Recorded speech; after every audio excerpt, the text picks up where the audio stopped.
양승태 전 대법원장 시절 사법행정권 남용 의혹과 관련된 문건 196건이 추가로 공개됐습니다. 당시 법원행정처는 상고법원 도입에 부정적인 국회의원들을 재판 개입 등을 통해 고립시키려는 계획을 세웠던 것으로 드러났습니다. 오늘 서울이 38.3도까지 올라간 데 이어 내일과 모레도 서울의 낮 기온이 39도에 달해 관측 이래 최고 기온을 나타낼 것으로 예상됩니다. 환경부 조사 결과 전북 전주시 완산구가 폭염에 가장 취약했습니다. 김성태 의원이 국군 기무사령부의 불법 사찰 의혹 등을 제기한 임태훈 군 인권센터 소장에 대해 성 정체성을 언급하며 비난의 논란이 일고 있습니다. 임태훈 소장은 한국당이 기무사 문제의 본질을 가리기 위해 인신공격을 하고 있다고 비판했습니다. 돈스코이호 보물선 사기 의혹 사건의 핵심 인물인 신일그룹 대표이사가 사기와 횡령 등으로 최소 3건의 유죄 판결을 받은 경력이 있고 전 회장은 사기 혐의로 2년 징역형을 사는 등 핵심 인물들이 사기 사건과 관련이 깊은 것으로 드러났습니다. 가사미아 침구류의 라돈 검출 사실을 파악한 것은 업체나 정부가 아닌 소비자였습니다. 2013년 이전에 생산된 제품은 방사성 물질 감독 대상에서 빠져 있어 소비자들의 불안이 더 커지고 있습니다. 여러분 안녕하십니까? 오늘 KBS 9시 뉴스는 양승태 사법부의 사법농단 문건 추가 공개 소식으로 시작합니다. 일반 국민들은 이기적인 존재들이다. 오늘 추가로 공개된 196건의 문건 속에 나오는 한 구절입니다. 내 사건은 대법원에서 재판을 받아야 한다고 생각하는 국민 정서를 사법부는 이렇게 평가했습니다. 의식이 엿보입니다. 양승태 사법부는 채찍과 당근을 잘 섞어가면서 사용했습니다. 특히 소관 상임위인 국회 법사위원들을 설득하기 위해서 지역구 현안에다 총선 공약까지 챙기는 등 국회의원별로 맞춤형 로비를 펼쳤습니다. 이어서 김유대 기자입니다. 2015년 9월 작성된 문건. 최후의 카드로 상고법원 설치법 소관 상임위인 법사위원을 설득할 파격적 방안을 모색하자고 합니다. 당시 법사위원장인 새정치민주연합 이상민 의원이 주요 설득 인물로 등장합니다. 이듬해 총선 공약의 기초 소스를 제공하겠다고 합니다. 그러면서 제시한 게 대전 제2전산정보센터 설치, 사업비 300억 원이 넘는 법원 데이터 센터를 대전 유성구가 지역구인 이 의원의 공약으로 하자는 겁니다. 하지만 실제로 이 의원의 공약에 포함되진 않았고 이 사업은 이듬해 세종시로 사업부지가 선정됐습니다.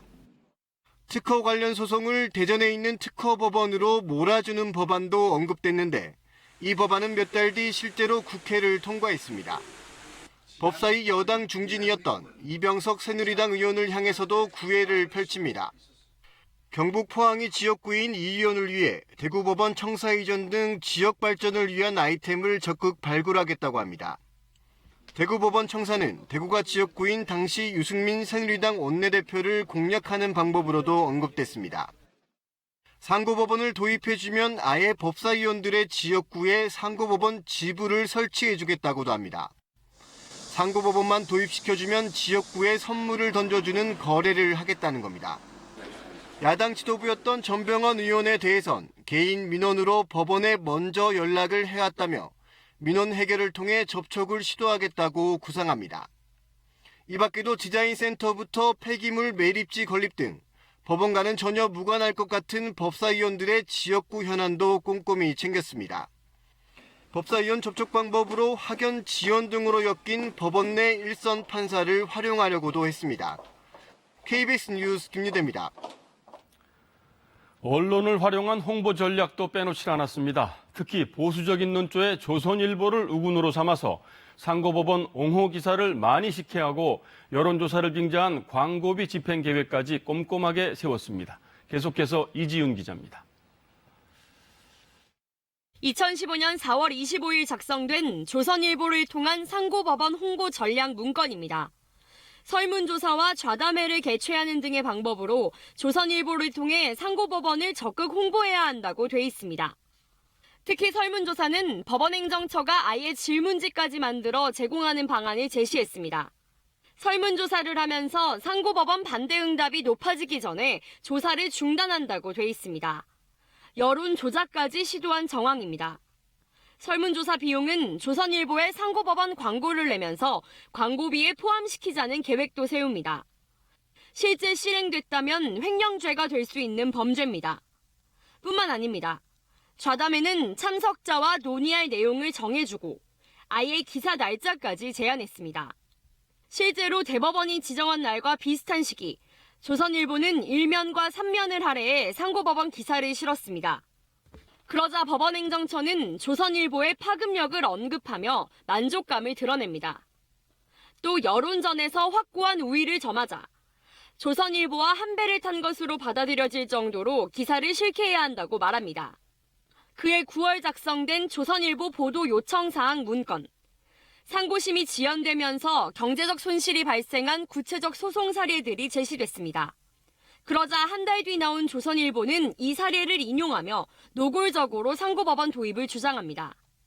조선일보 특기를 특정해서 특히 활용하려고 했던 것은 대단히 당혹스러운 일이고 법원 본연의 업무에서 완전히 벗어난 행위라고 할 수 있습니다. 법원행정처는 또 조선일보에 실린 기고문을 대필해주는 등 상고법원 도입을 위해 조선일보를 최대한 활용하려 했습니다.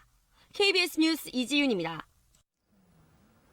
또 상고법원 설치에 비판적인 판사들을 뒷조사했다는 의혹에 대해서는 검찰 수사에 대비한 대응 문건까지 만들었습니다. 형사사건으로 번질 수 있다며 사태의 심각성을 충분히 알고 있으면서도 이를 은폐하기 위한 계획을 세웠습니다. 홍성희 기자가 보도합니다. 지난해 4월 1차 진상조사 끝에 대법원은 판사 뒷조사 파일은 존재하지 않는다고 발표했습니다. 그러자 비난 여론이 빗발쳤습니다. 진상조사위가 법원행정처의 모 판사 컴퓨터 등에 대한 조사도 없이 결론을 낸 탓이었습니다. 부실 조사라는 겁니다.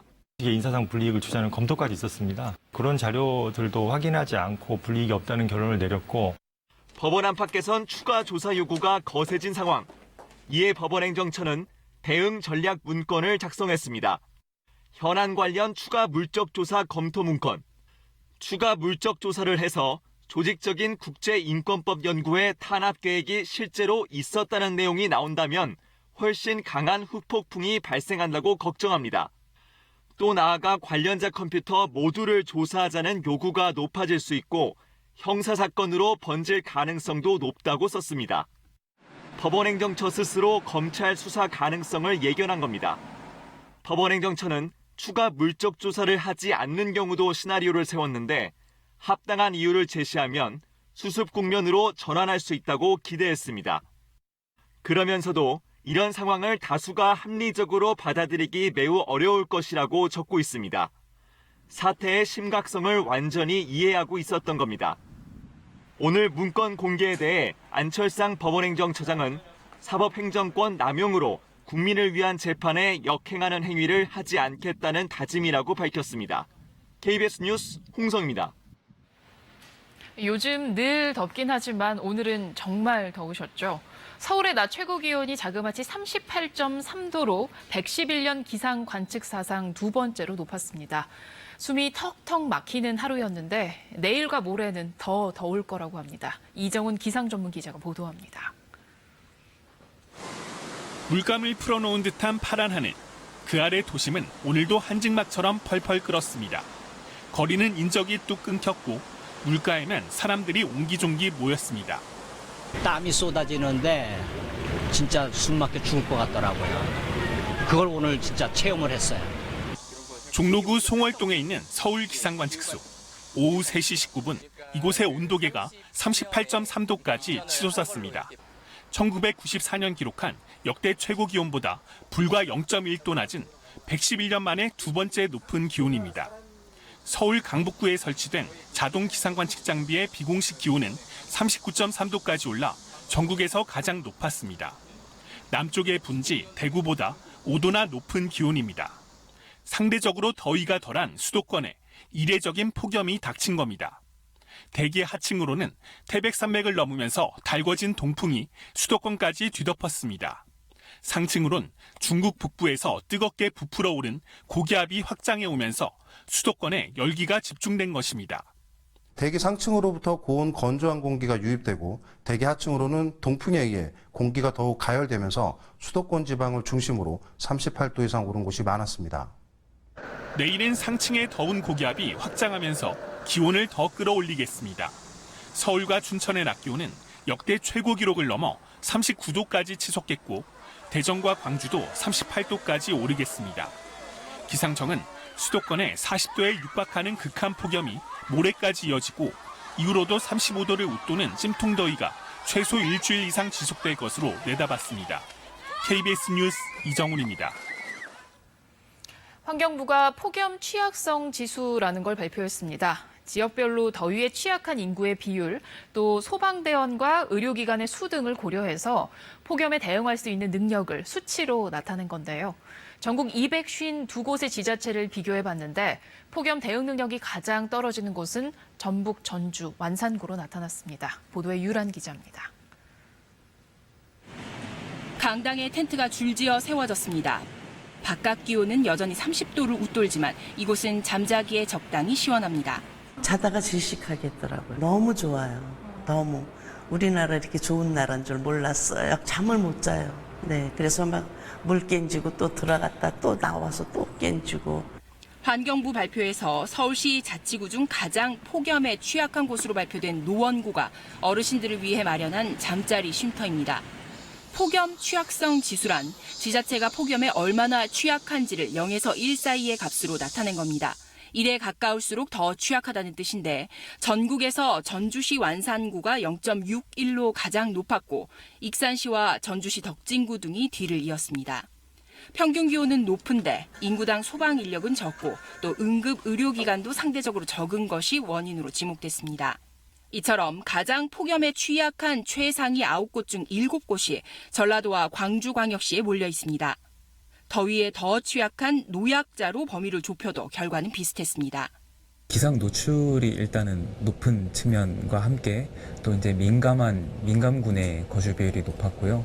그다음에 이제 지역의 재정 역량이나 상대적으로 부족한 것으로 분석이 돼서 반면 강원도 화천구는 전국에서 가장 폭염에 강한 지자체로 나타났습니다. 기온이 낮은 편인데다 소방 인력은 인구 1000명당 24명, 응급의료기관은 10만 명당 4개로 전국 평균을 훌쩍 뛰어넘습니다. 환경부는 폭염 취약성 지수가 지자체별 특성에 맞는 폭염 대책을 수립하는 데 도움을 줄 것으로 기대했습니다. KBS 뉴스 류란입니다. 이낙연 국무총리는 오늘 폭염을 특별 재난으로 인식하고 대처해야 한다라면서 전기요금에 대해 제한적으로 특별 배려하는 방안을 검토하라고 지시했습니다. 이 총리는 정부 서울청사에서 국무회의를 주재하며 폭염이 오래가면 에어컨을 오래 켜고 살아야 하고 그렇게 되면 전기요금 걱정도 커진다라면서 이렇게 지시했습니다. 한편 여야 민생경제법안 TF는 8월 임시국회에서 폭염을 자연재해에 포함하는 내용으로 법 개정을 추진하자는 데 합의했습니다. 남북한은 오늘 판문점에서 장성급 회담을 열었습니다. 공동보도문을 내놓지는 못했지만 판문점 공동경비구역을 비무장화하고 비무장지대에서 공동으로 유해 발굴 작업을 벌이자는 데 의견 접근을 이뤘습니다. 윤진 기자가 보도합니다. 4.27 판문점 선언 이후 두 번째로 열린 남북 장성급 회담. 판문점 선언에서 합의한 군사적 긴장 완화 방안 관련 의제를 집중 논의했습니다. 남북은 판문점 공동경비구역을 비무장화하고 비무장지대에서 공동으로 유해 발굴을 추진하는 방안, 비무장지대 안에 있는 감시초소, GP를 상호 시범적으로 철수하는 것에 대해 의견 접근이 이루어졌습니다. 서해 북방 한계선 NLL 일대 평화수역 조성은 이번 회담에선 합의에 이르지 못했지만 대신 해상 적대 행위를 중지하는 방안이 논의됐습니다. 구체적으로는 서해 해상에서 사격훈련 중단, 함포와 해안포 포구 덮개와 포문 폐쇄하는 문제에도 공감대를 이뤘습니다. 군사적 긴장 완화 및 신뢰 구축에 또 서해 해상에서의 우발적 충돌 방지를 위한 그런 조치들이 협의되었고 또 평화수역화와 관련된 문제는 좀 더 논의를 진행하기로 하였습니다. 하지만 남북은 공동보도문을 도출하지는 못했습니다. 국방부 관계자는 이 같은 사항들은 구체적인 이행식이나 방법 등을 정하는 데 조금 더 논의가 필요하기 때문이라고 설명했습니다. 추가 논의를 위해 남북은 전화통지문이나 실무 접촉 등을 활용할 계획입니다. 남측 대표단은 합리적 이행 방안을 만들어 나간다면 한반도의 항구적 평화 정착에 남북 군사당국이 핵심적 역할을 할 수 있을 것이라고 평가했습니다. KBS 뉴스 윤진입니다. 이처럼 남북한 간에는 군사적 긴장 관계를 해소하는 방안이 논의되고 있지만은 북미 관계는 여전히 살얼음판입니다. 최근 북한이 미사일 발사 시설을 해체하고 있다는 소식이 나왔지만은 오늘은 미국 언론들이 정보 당국 말을 인용해서 북한이 새로운 장거리 미사일을 은밀히 제작하는 것 같다고 상반된 보도를 내놨습니다. 박경호 기자의 보도입니다. 미국 상업위성업체가 공개한 북한 위성 사진입니다. 평양 남쪽 산음동 연구단지로 지난해 북한이 미 본토를 타격할 수 있다고 주장한 화성 15형 등 ICBM 2기를 생산한 곳으로 알려져 있습니다. 워싱턴 포스트는 최근 위성 사진 판독 결과 북한이 이곳에서 최소 한두 기의 새로운 ICBM을 제조 중인 것으로 파악됐다고 미 정보당국을 인용해 보도했습니다. 폼페이오 국무장관이 최근 상원 청문회에서 북한이 핵물질을 계속 생산하고 있다고 말한 데 이어 미사일 추가 생산 의혹까지 제기된 겁니다.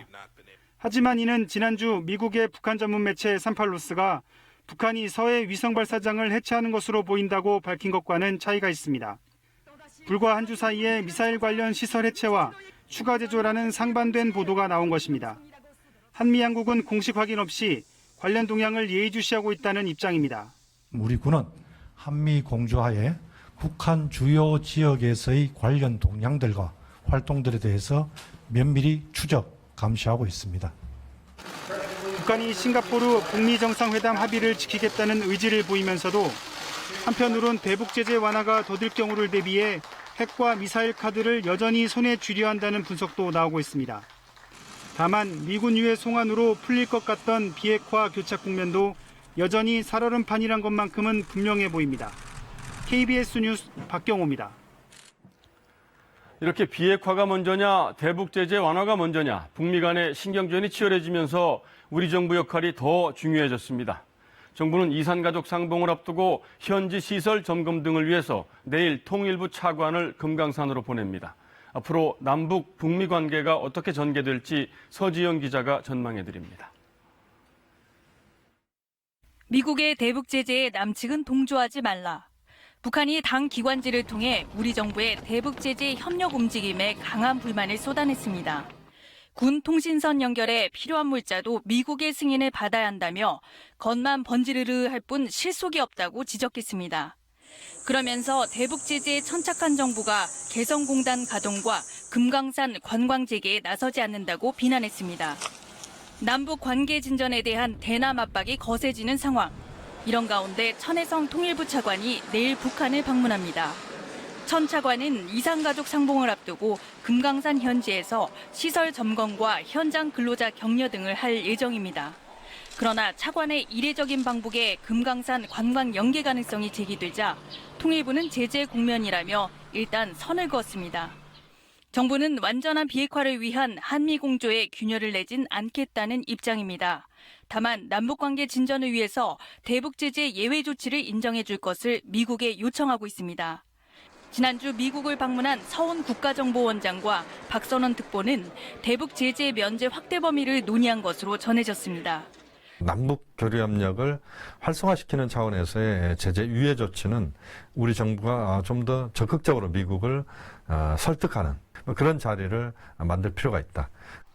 이런 가운데 주요국 외교수장들이 모이는 아세안 지역 안보 포럼 ARF에선 비핵화 관련 외교전이 한창입니다. 청와대는 오늘 종전선언 추진과 관련해 남북 미중 사자 가능성도 배제하지 않는다고 밝혔습니다. 사실상 중국의 역할을 인정하고 협력을 당부한다는 뜻입니다. 남북관계 향방 역시 비핵화 진전 없이는 가늠하기 어렵다는 정부의 현실 인식이 작용한 결과로 풀이됩니다. KBS 뉴스 서지영입니다. 자유한국당 김성태 원내대표가 최근 기무사 관련 여러 의혹을 잇따라 폭로하고 있는 군인권센터 임태훈 소장에게 인신공격성 비난을 쏟아냈습니다. 임 소장과 민주당은 기무사 의혹을 덮으려는 물타기 시도를 하지 말라고 맞섰습니다. 김비치라 기자가 취재했습니다. 기무사의 민간인 감청 의혹이 제기된 다음 날인 오늘 자유한국당 김성태 원내대표가 이런 내용을 폭로한 군인권센터 임태훈 소장을 겨냥해 발언을 쏟아냈습니다. 성정체성에 대해서 혼란을 겪고 있는 자가 군개혁을 주도한다는 것은 어불성설입니다. 이런 사람이 60만 군인을 대표해 군 개혁을 이야기하는 것을 어떻게 받아들이겠냐며 일개 시민단체가 어떻게 군 기밀을 손쉽게 입수할 수 있느냐고 주장했습니다. 회의 직후 기자들과 만나 임 소장의 양심적 병역 거부 전력과 외모까지 들먹였습니다. 가장 많이 한 그 모습,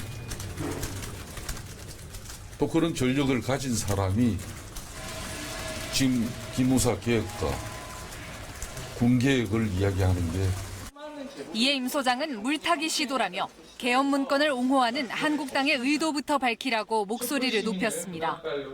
당 내부에 내란 음모에 가담한 공범들이 있는지 확인부터 해보시기 바랍니다. 국민들이 궁금해하는 것은 자유당의 헌법 정체성입니다. 여당인 민주당과 정의당은 강력 비판했습니다. 거짓으로 국민의 눈과 귀를 막고 터무니없고 황당한 주장으로 본질을 흐리는 것이 통하는 시대가 아닙니다. 한국당은 노무현 대통령 탄핵 정국에도 계엄령 검토 문건이 작성됐다는 의혹도 제기했는데 이에 대해 기무사는 당시 그러한 검토는 전혀 없었다고 부인했습니다. KBS 뉴스 김비치라입니다. 금괴가 실려있다던 보물선 돈스코이호 때문에 한동안 시끄러웠는데요. 경찰이 신일그룹에 대해서 본격적인 수사에 들어갔습니다. 신일그룹 핵심 인물들이 과거 사기와 횡령 등 여러 범죄에 연루된 것이 확인됐습니다. 김민철 기자가 취재했습니다. 돈스코이호 의혹과 관련해 처음으로 공개 해명에 나선 신일그룹. 150조 원 가치는 과장됐다며 꼬리 자르기를 합니다. 약 10조 원 정도의 가치가 되지 않을까라고 저희는 생각을 가지고 있습니다. 단상에 오른 건 기자회견 이틀 전 대표이사에 취임한 최모 씨였습니다. 오늘 등기가 접수가 됐을 거로 저는 알고 있는데요. 제가 신임 대표이사로 선임이 됐습니다. KBS가 최 씨의 과거 판결 내역 등을 확인한 결과 특가법상 사기와 횡령 사건 등 최소 3건은 대법원 유죄 확정 판결을 받았습니다. 최 씨뿐만이 아닙니다. 싱가포르 신일그룹 전 회장인 류모 씨는 해외 부동산 투자 명목 등으로 10억여 원을 받았다가 사기 혐의로 징역형을 선고받았습니다. 법원은 대담한 범행 수법으로 다수의 피해자들을 현혹해 거액을 편취했다며 2007년 유죄를 확정했습니다. 유 씨는 이 밖에도 여러 건의 고소고발 사건에 연루돼 7년여 전 해외로 출국했으며 현재 기소 중지된 상태로 확인됐습니다.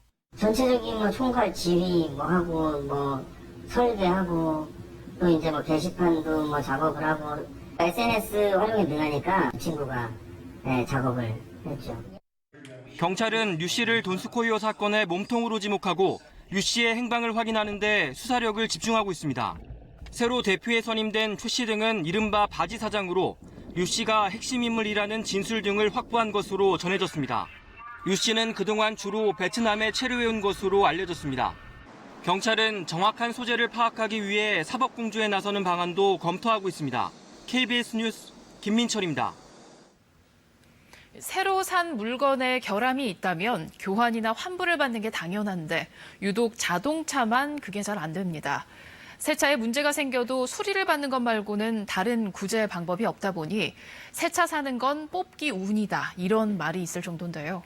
큰맘 먹고 사는 자동차, 문제 없는 차가 걸리길 운에만 기대해야 하는 걸까요? 윤지연 기자가 취재했습니다.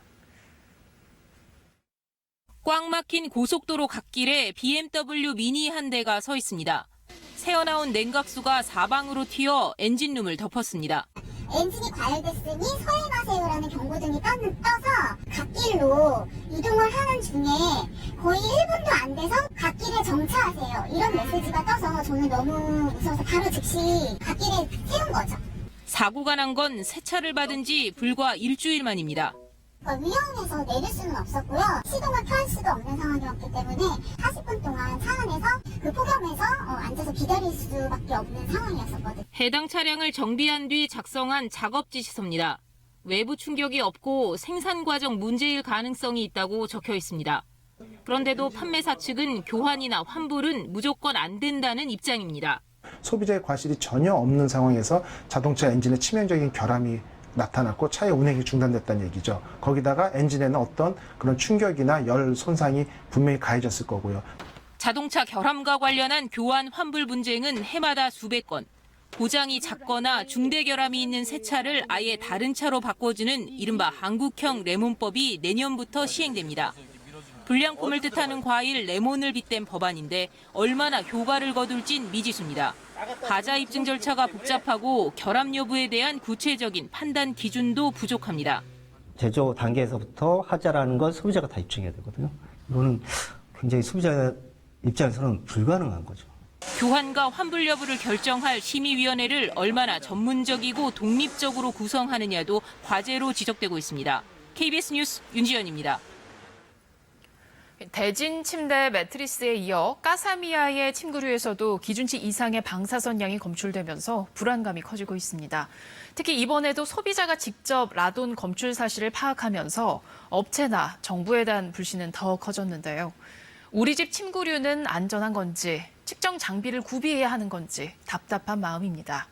왜 이런 일이 반복되는지 그 이유를 이재희 기자가 알아봤습니다. 라돈이 검출된 침구 세트를 수거하는 첫날, 업체엔 천여 건의 리콜 신청이 접수됐습니다. 마냥 기다릴 수 없어 침구를 아예 집 밖에 내놓기도 합니다. 배신감이 너무 컸거든요. 내 제품이 또 이렇다라고 하니까 실망감도 몹시 컸고요. 네. 불안감이 커지면서 직접 라돈 수치를 측정하는 소비자도 적지 않습니다. 이번 까사미아 침구류의 라돈 검출 사실을 처음 밝혀낸 것도 업체가 아닌 소비자였습니다. 확인을 해봤더니 수치가 예상 수치보다 너무 높게 나온 거예요. 그래서 기계가 잘못됐나? 업체는 지난 5월부터 자사 제품에 대해 라돈 수치를 측정해왔지만 문제 제품을 걸러내지 못했습니다. 저희가 260개 정도 라인업 상품들 중에서 현재 한 40개 정도가 현재 실효가 없는 상품이 되겠습니다. 정부의 감시망에도 빈틈이 많았습니다. 생활용품에 대한 방사성 물질 사용을 감독하는 법안이 2013년부터 적용되다 보니 2011년에 생산된 해당 제품은 관리 대상에서 빠진 겁니다.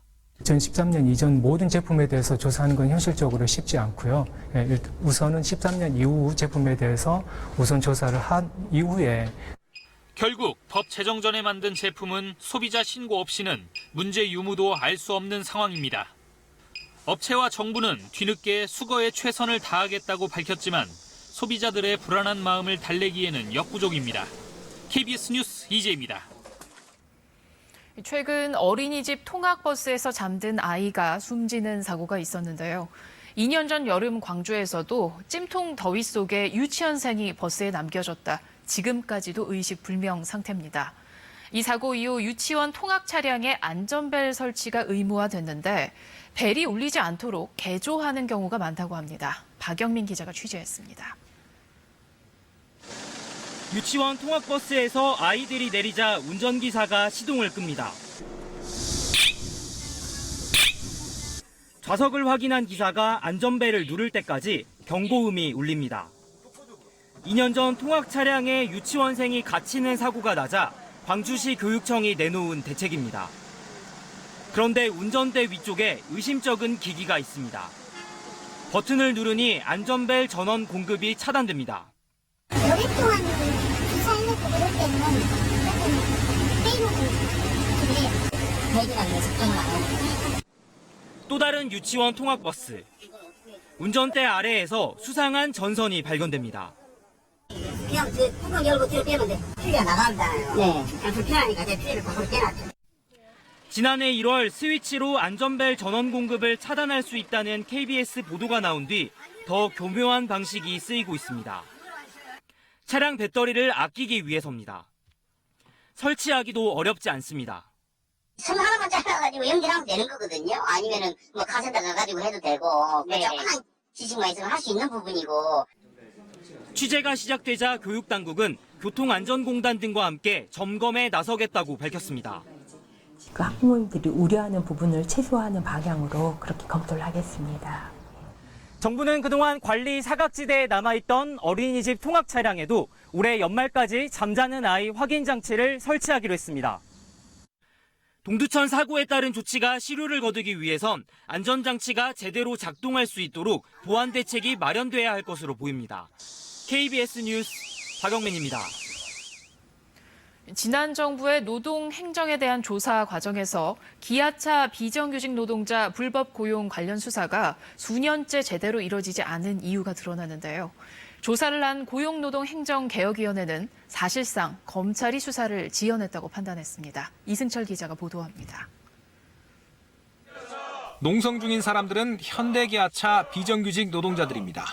이들이 정봉구 현대기아차 회장 등을 파견법 위반으로 고발한 것은 2015년 7월입니다. 고용노동 행정개혁위원회 조사 결과 사건 수사는 고발 이후 1년 넘게 지지부진했고 2016년 말에는 당사자도 아닌 사측과 정규직 노조의 합의를 이유로 또다시 5달 동안 중단됐습니다. 지난해 4월에서야 제대로 수사가 되는 듯 하더니 이번에는 담당 검사가 자리를 옮겨 또 맥이 끊깁니다. 지난해 9월 노동부 근로감독관이 제출한 수사지휘 건의서도 새 검사 책상에서 넉 달을 보냅니다. 그리고는 이 검사도 인사가나 다른 곳으로 떠나버립니다. 수사지휘 건의서 접수는 당일 처리가 원칙이지만 지켜지지 않은 겁니다.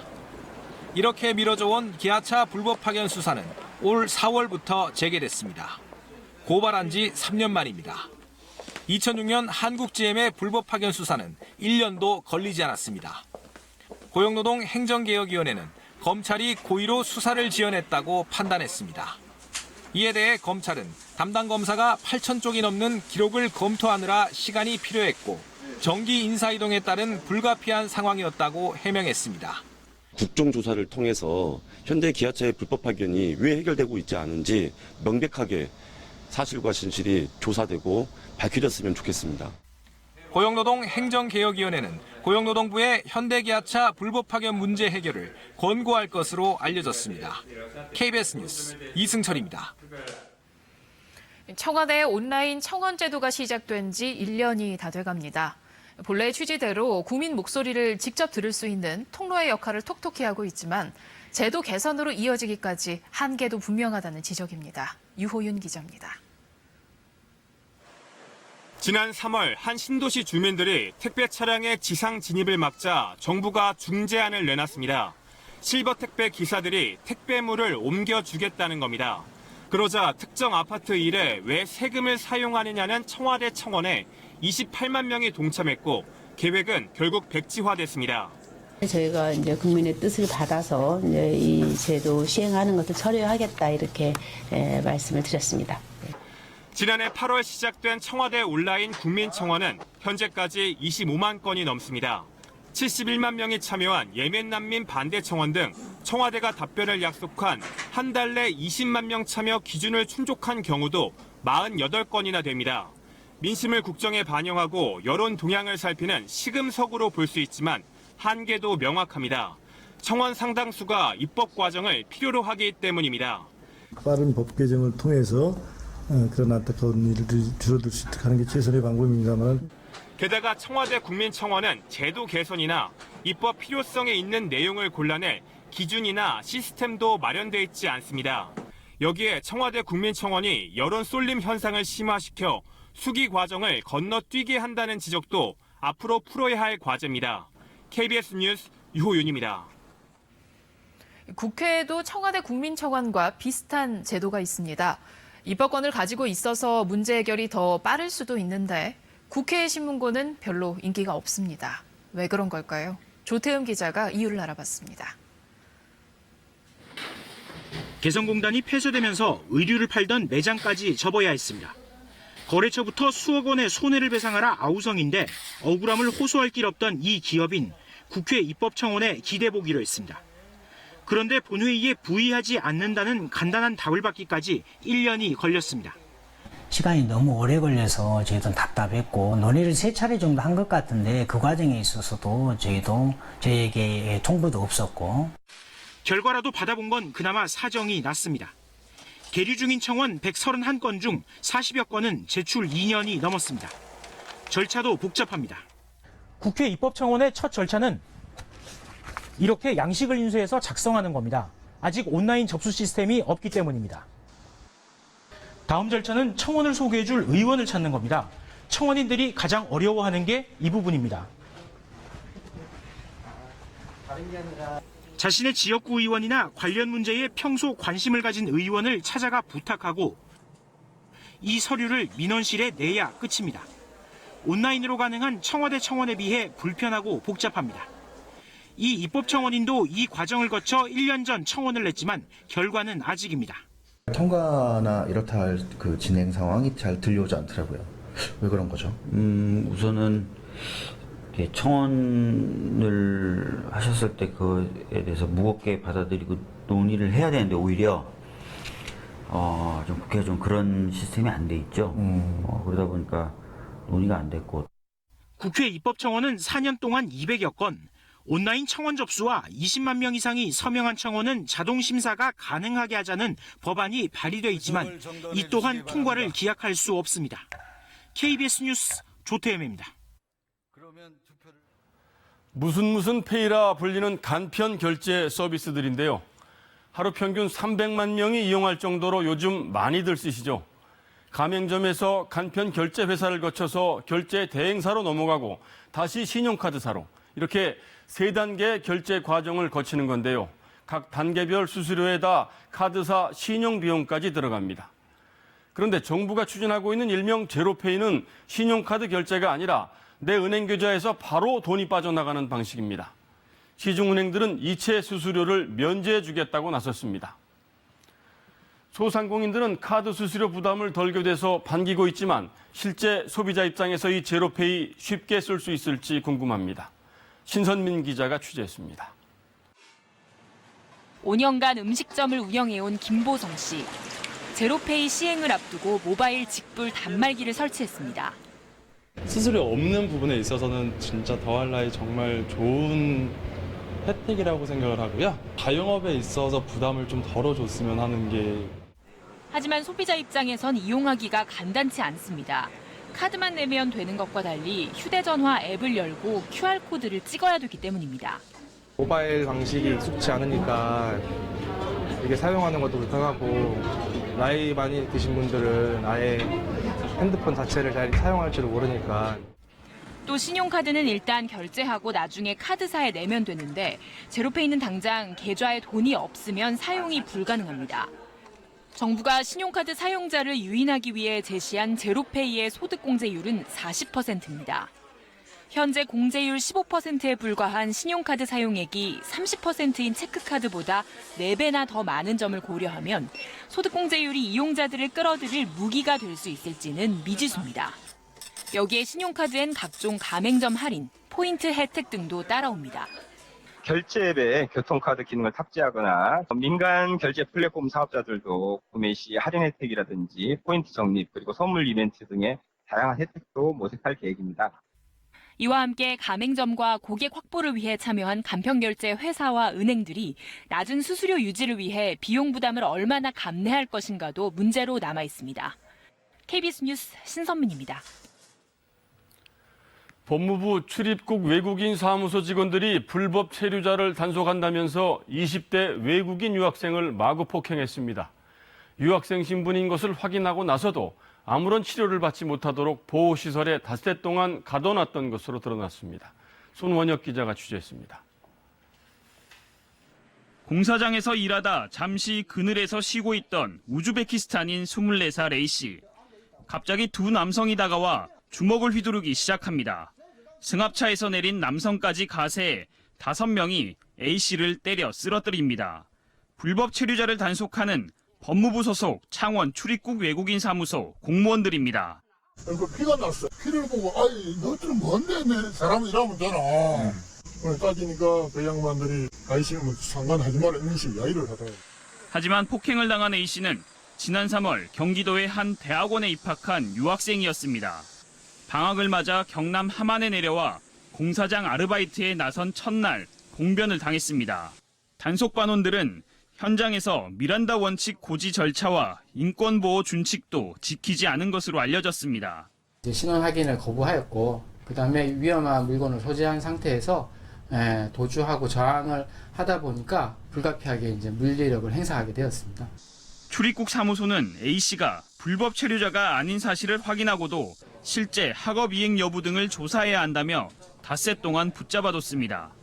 보호시설에서 아무런 치료도 받지 못한 A씨는 현재 뇌진탕 증세를 보이고 있습니다. 한국의 범법전 할지라도 경찰이 형사범을 체포할 때도 저렇게 하는 것은 거의 불가능하고, 경남이주민센터는 진상규명과 함께 피의자에 대한 사과와 보상을 법무부에 촉구했습니다. KBS 뉴스 손원혁입니다. 선거법 위반 혐의로 고발된 권영진 대구시장이 오늘 검찰에 소환돼 조사를 받았습니다.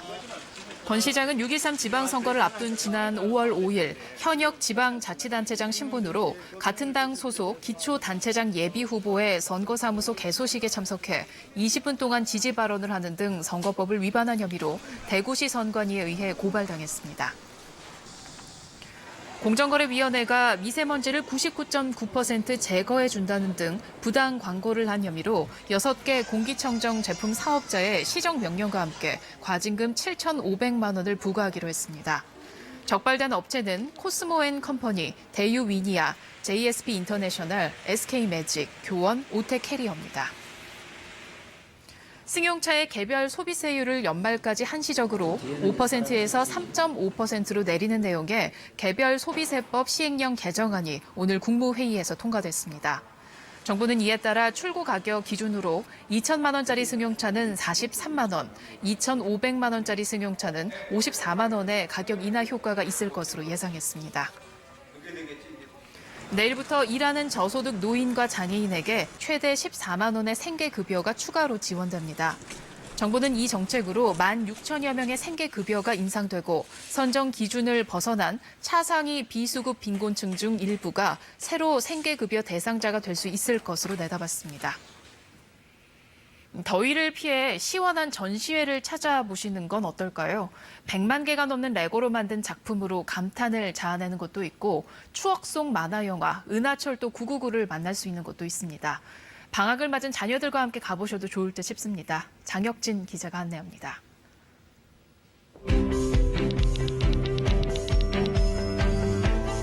악당에 맞서는 슈퍼맨과 구경꾼을 말리는 경찰관.